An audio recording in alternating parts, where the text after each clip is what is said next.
Uttar Pradesh police भर्ती 2015-16 में 3528 खाली सीटों को लेकर उच्च न्यायालय इलाहाबाद में संघर्ष कर रहे सभी याची भाई और बहनों को जय हिंद। मित्रों, तमाम हमारे भाई और बहन परेशान हैं, ग्रुप में मैसेज कर रहे हैं, फोन भी करते हैं अनावश्यक सुनवाई को लेकर।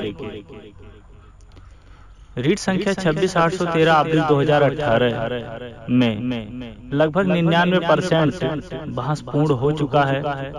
लगभग 20 बहस विगत 2 वर्षों में हो चुका है। कठिन परिश्रम किया गया है, ये आप लोग को पता ही होगा। अब रही बात बहस को लेकर, तमाम भाई परेशान भी हैं।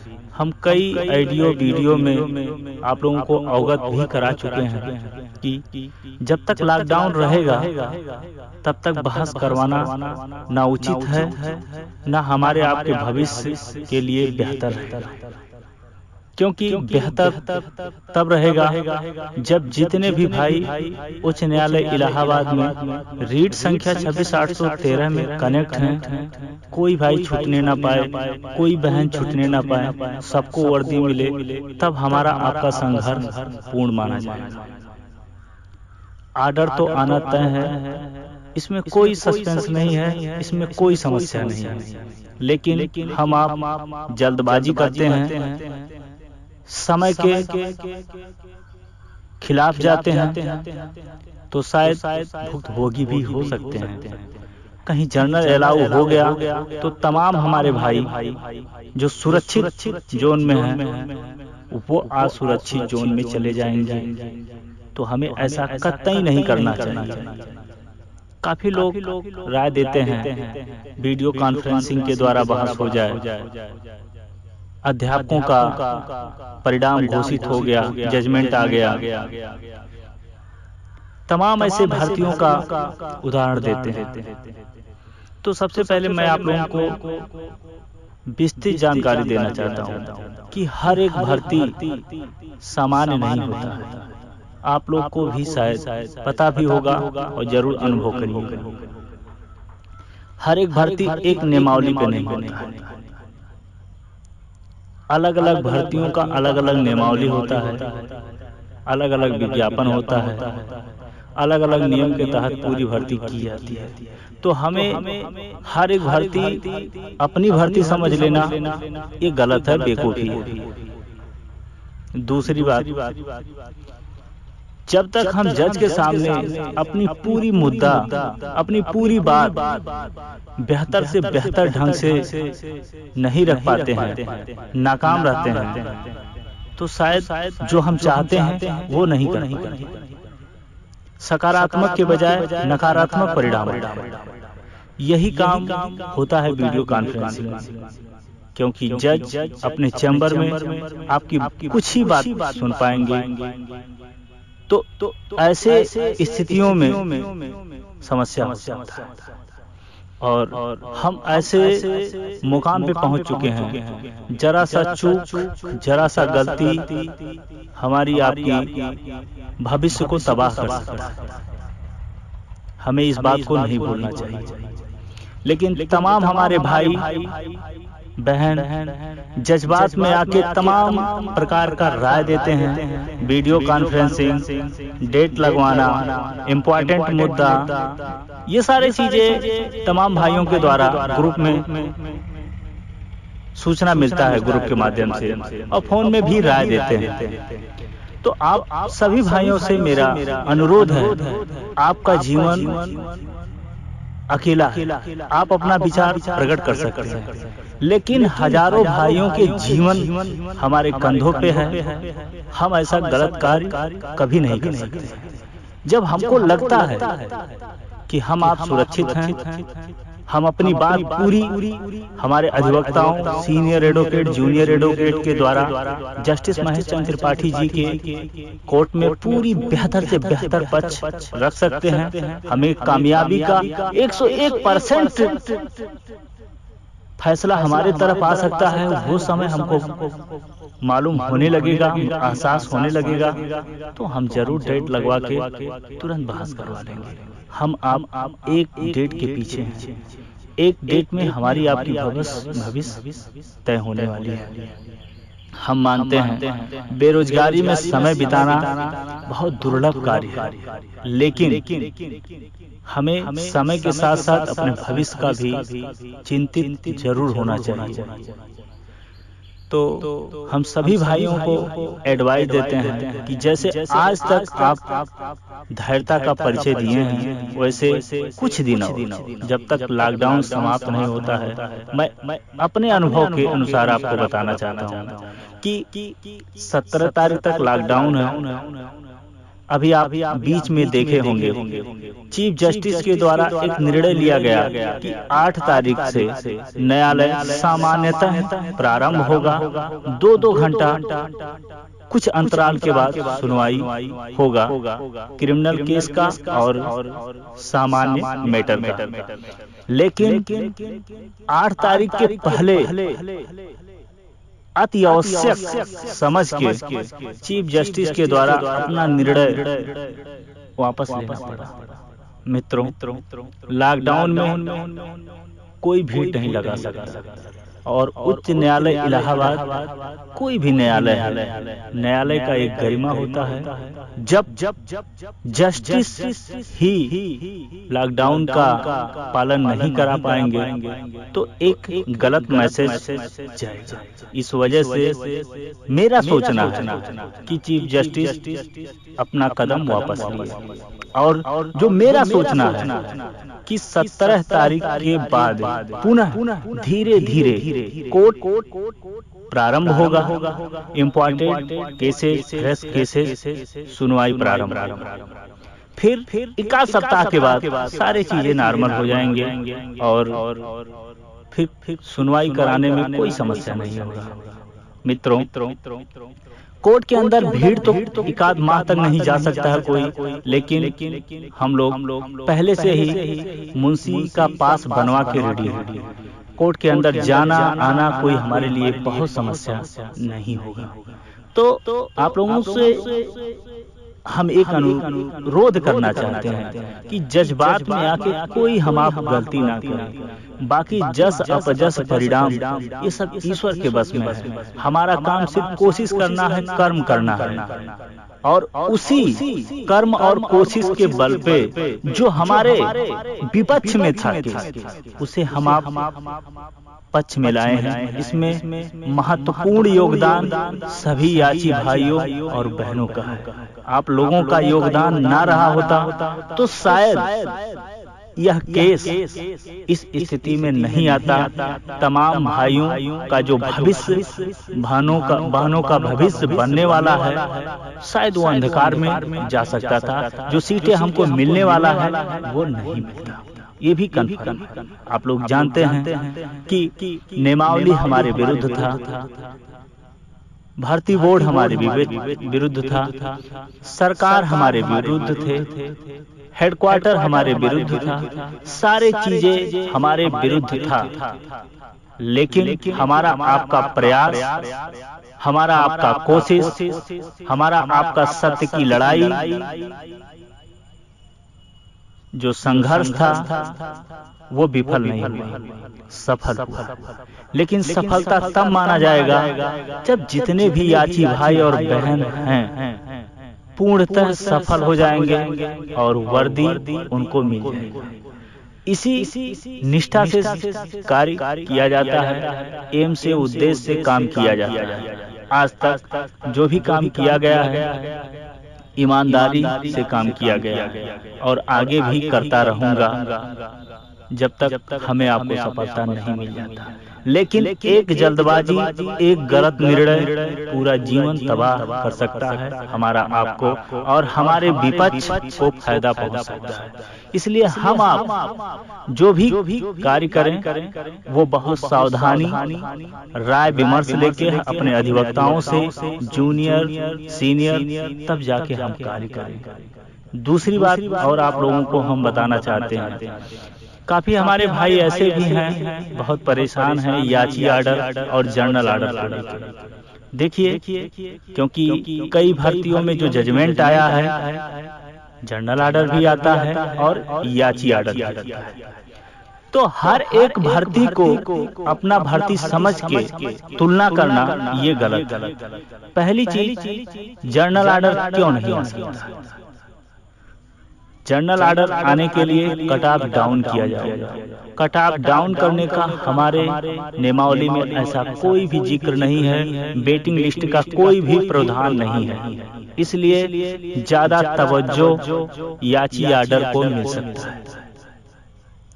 दूसरी बात, जब भर्ती ज्यादा दिन खींच जाता है तब सरकार, विपक्ष, बोर्ड यही चाहता है जो लोग संघर्ष कर रहे हैं, ओवर एज हो चुके हैं या नहीं ओवर एज हुए हैं, उसका मतलब नहीं होता है, लेकिन मैक्सिमम लाभ पेटिशनर को ही मिलता है।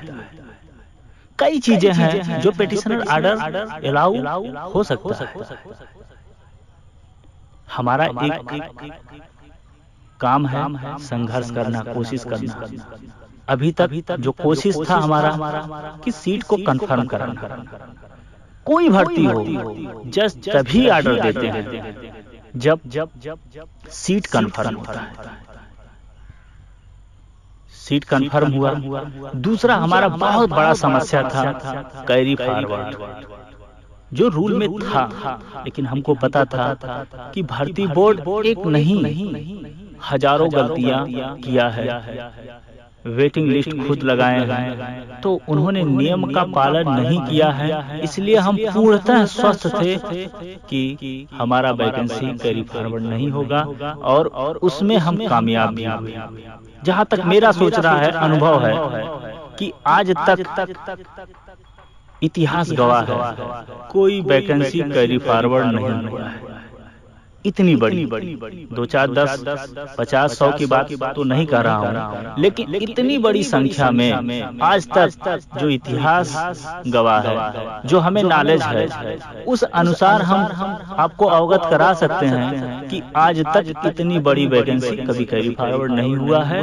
लेकिन हम लोग चिंतित थे, ऐसा नहीं है कि हम लोग चिंतित नहीं रहते हैं। जिस दिन बहस होता है उस दिन हमारी पूरी टीम, तमाम भाई हमारे जो टीम में हैं, काफी संघर्ष करते हैं, साथ देते हैं और पूरी चिंतित में रहते हैं हम लोग, क्योंकि ये कोर्ट है। 1 मिनट में हमारा जो रिजल्ट है विपक्ष में भी जा सकता है। उसको लेके जो बहस के एक दिन पहले काफी मंथन होता है, कोर्ट में जाने से पहले तमाम प्रकार का विचार विमर्श होता है, हमारे अधिवक्ताओं से द्वारा राय लिया जाता है। कभी कभी आप देखते हैं, मैं आपको ये भी बताना चाहता हूँ कि कभी कभी हम लोग पीछे भी हटे हैं बहस करवाने से, लेकिन ये चीज आपको नहीं बताया गया। कभी कभी जो अखाड़े में जाता है पहलवान, जब वो जीतने का प्रयास सारा विफल हो जाता है, तो वो ऐसा लड़ाई लड़ता है समय बिताने के लिए। वही कार्य हम लोग काफी डेट में किए हैं। जब हमें लगता है कि हमारे जस्टिस हमारे विफल जा सकते हैं, तो हम लोग रातों रात सप्लीमेंट्री तैयार करके दाखिल करा देते थे, जिससे उस दिन हम बच जाएं। एक लड़ाई जीतने के लिए सही समय और सही वार का इंतजार करना चाहिए। यही चीज हम लोग किए हैं, जल्दबाजी कहीं नहीं दिखाए हैं। हमारे जो भी अधिकारी, जो भी हमारे अधिवक्ता हमें एडवाइस दिए हैं, उस हिसाब से हम आगे कार्य करते रहे। इस लड़ाई को जीतने के करीब में हम हैं। इसमें हमारे तमाम श्रेय हमारा नहीं है मेरे भाई, इसमें हमारे भाइयों का जो हमारा साथ दिए समय समय पे, हम जो भी कहें उस बात में सहमति जताए तमाम भाई और बहन। आज उसी का देन है कि यूपी में 2015 खाली सीट का चर्चा चलता है और जीत के हम बहुत करीब हैं। लगभग उच्च न्यायालय इलाहाबाद में 10,000 अधिवक्ता हैं। लगभग सभी अधिवक्ताओं को ये 2015 खाली सीट का जानकारी है, नॉलेज है कि ये कोर्ट में चल रहा है, डिसाइड हो रहा है। आप किसी भी अधिवक्ता से आर्डर आप दिखाओगे, आपको जरूर, जब तो वो अधिवक्ता सही होगा तो जरूर आपको जानकारी यही देंगे कि आप लोग केस जीतने वाले हैं। ये केस हम लोग इतने आसानी से नहीं जीते हैं, काफी कठिन परिश्रम किया गया है। तपती धूप, कड़क ठंडियों में परिश्रम किया गया है, जिससे आज तक कभी ये सोचा नहीं गया है कि आगे क्या होगा। जो भी होगा हम अपना कार्य करते रहे। भगवान गीता में उपदेश दिए हैं, आप लोग भी जानते होंगे कि मनुष्य के बस में सिर्फ संघर्ष करना, कोशिश करना, परिणाम मनुष्य के बस में नहीं है। लेकिन आप संघर्ष और कोशिश बेहतर ढंग से आप करते हैं तो जो सकारात्मक रिजल्ट हमेशा आता है। नकारात्मक रिजल्ट को भी सकारात्मक रिजल्ट में परिवर्तन होता हुआ हमने देखा है संघर्ष के बल पर। तमाम ऐसे भाई हैं जो न्यायालय में जाते ही जल्दबाजी कर देते हैं और उसका दिशा और दशा दोनों नकारात्मक रिजल्ट लेके आता है। हम आप ऐसा नहीं किए, क्योंकि वर्दी बहुत सख्त जरूरत था। हम भी आप भी सारे जितने हैं 2015 कैंडिडेट जो किसी कारणवश कुछ नंबरों या ज्यादा नंबरों से चूक गए हैं, वो अधिकतर ओवर एज हो चुके हैं, जो उनको दूसरा कोई विकल्प नहीं है। एकमात्र 2015 मेरिट भर्ती जो 3528 खाली सीट ही एकमात्र विकल्प। तो हम लोग का जो भी कार्य आगे करना है बहुत सावधानी पूर्वक करना है। अपने अधिवक्ताओं से राय विमर्श लेके आगे कदम बढ़ाना है। आप लोग इस बात को लेके एकदम कन्फर्म रहिए कि समय नहीं बिताया जाएगा। जैसे ही न्यायालय पूर्णतः खुलता है तुरंत एप्लीकेशन पड़ जाएगा। एप्लीकेशन एकदम तैयार करके रखा हूं, डेट कंफर्म करवा लिया जाएगा। कोशिश यही किया जाएगा कि बुधवार को डेट लगे, अंडर 10 में डेट लगे, सीरियल नंबर। जिस दिन डेट लगेगा उस दिन हमारे सभी अधिवक्ता बहस में इकट्ठा होंगे, चाहे कुछ और भी धनराशि उनको देना पड़े। और हमारा ये पूर्णतः कोशिश रहेगा कि जो बहस हो सिर्फ एक ही मुद्दा पे बहस हो, सिर्फ पेटिशनर अलाउ के लिए,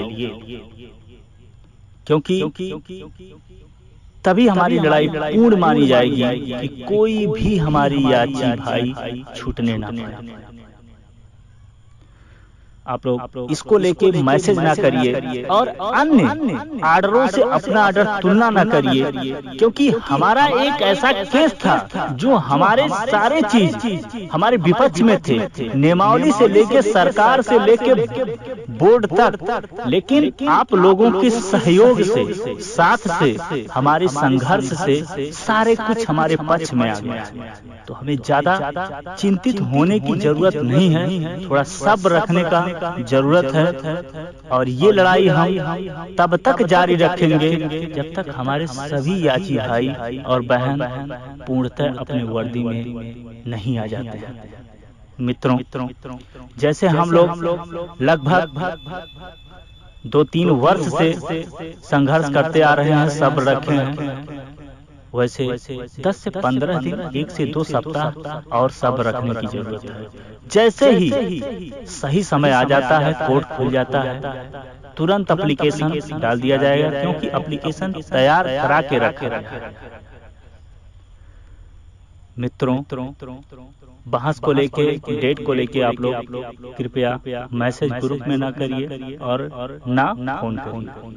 काफी ऐसे हमारे भाई हैं जो नया जुड़ना चाहते हैं, बार बार वो फोन कर रहे हैं, हम भी अपने फैमिली में हैं, घर पे रहते हैं, कभी कभी आपका फोन नहीं उठा पाते हैं, तो वो भी भाई बहुत परेशान ना रहें। जैसे न्यायालय खुलेगा तब जाके वो संपर्क करें तो बेहतर रहेगा, क्योंकि अनावश्यक फोन करना ठीक नहीं है। कोई आपको कोई समस्या हो तब फोन करिए, कोई समस्या नहीं है। सिर्फ हालचाल के लिए फोन करते हैं, काफी हमारे भाई जुड़े हैं, सब लोग सिर्फ हालचाल के लिए फोन करोगे तो हमारे लिए भी समस्या है, और आपका फोन नहीं उठा पाता हूं तो भी समस्या है। इसलिए आप लोगों से रिक्वेस्ट है, चाहे जो भाई जुड़ना चाहते हैं या डेट के लिए या कोई प्रकार का, जो तो आपको कोई ज्यादा समस्या है तभी फोन करिए, वरना 18 तारीख के बाद ही फोन करिए जब न्यायालय खुल जाएगा। और लॉकडाउन 17 तारीख के बाद, जो मेरा मानना है, मेरा सोचना है, 17 के बाद लॉकडाउन आगे नहीं बढ़ेगा, ये कंफर्म है। जो हमको पता चल रहा है कि 17 के बाद लॉकडाउन बढ़ने वाला नहीं है। कल से कुछ ट्रेनें भी प्रारंभ हो रहे हैं, एक आध सप्ताह बाद बस भी प्रारंभ हो जाएंगे। सारे चीजें 1 से 2 सप्ताह में सारे चीजें नॉर्मल हो जाएगा। तो आप लोग ज्यादा चिंतित ना रहिए, परेशान ना होइए। हम बहुत जल्द बहस करवा के, और जो हमारा मंजिल है, जो हमारा उद्देश्य है, जिस चीज के लिए हम लड़ रहे हैं, वो हमको प्राप्त होगा। और पुनः जिनका DBPST नहीं हुआ है, DBPST होगा, मेडिकल होगा, फिर हम GTC में जाएंगे और अपने प्रदेश का ईमानदारी के साथ रक्षा करेंगे और कार्य करेंगे।